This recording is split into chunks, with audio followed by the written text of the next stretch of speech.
Did the cameras affect you during this documentary? No, no, no.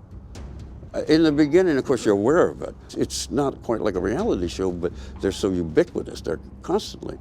And you trust the people, so therefore you know there's a camera. But it's not anything you're playing to. But the reason I ask is because when I watched you in the documentary, I saw a lot of lie behavior. A lot of behavior that I see when people are lying. And I often saw it when I knew you weren't lying because there were things that were not controverted. And I'm watching you talk about this. That's why I said, did the cameras affect you? Because you were answering questions that weren't asked. You would focus on irrelevant detail ad nauseum to deflect from the issues at hand. I never saw you empathetically emoting about your wife and her being dead. You were joking with the lawyers almost every time you got together with them.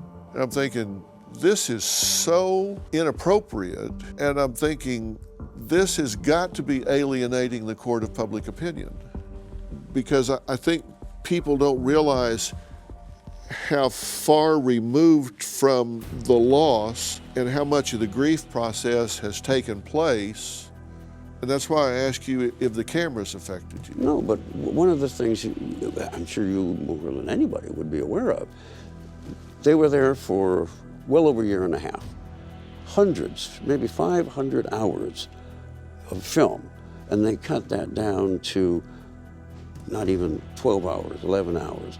So what you're seeing is what is being presented by the filmmaker. Is this in the edit? Is it that the cameras affected you? Because your kids describe you as very much caring for Kathleen, being very solicitous of her and deferential to her and really being a devoted husband, which I thought balanced out what at times seemed like callous behavior. The documentary made it seem at times like it was all about you and all about whatever you were thinking, feeling, or whatever at the expense of your wife and your loss. They certainly didn't include a lot about that in the documentary. Would you agree with that? Well, I've never seen the first 9 episodes. That was released when I was in prison. You never watched that? No. And then when I got out of prison, I didn't want to watch it. It was like when my kids would come home from the courtroom and they'd run in to watch court TV, and I'd say, you were just there. And they said, Dad, it's a different show on TV than what that we saw in court. And I didn't want to see that. Did I want to see, me being convicted? Did I want to see my children crying and go through? No, I didn't want to see any of that. So I've never seen it. But I do know the editor real well, and I know she would not have in any way tried to make me look terrible. You say you knew the editor really well. In fact, you dated the editor. Well,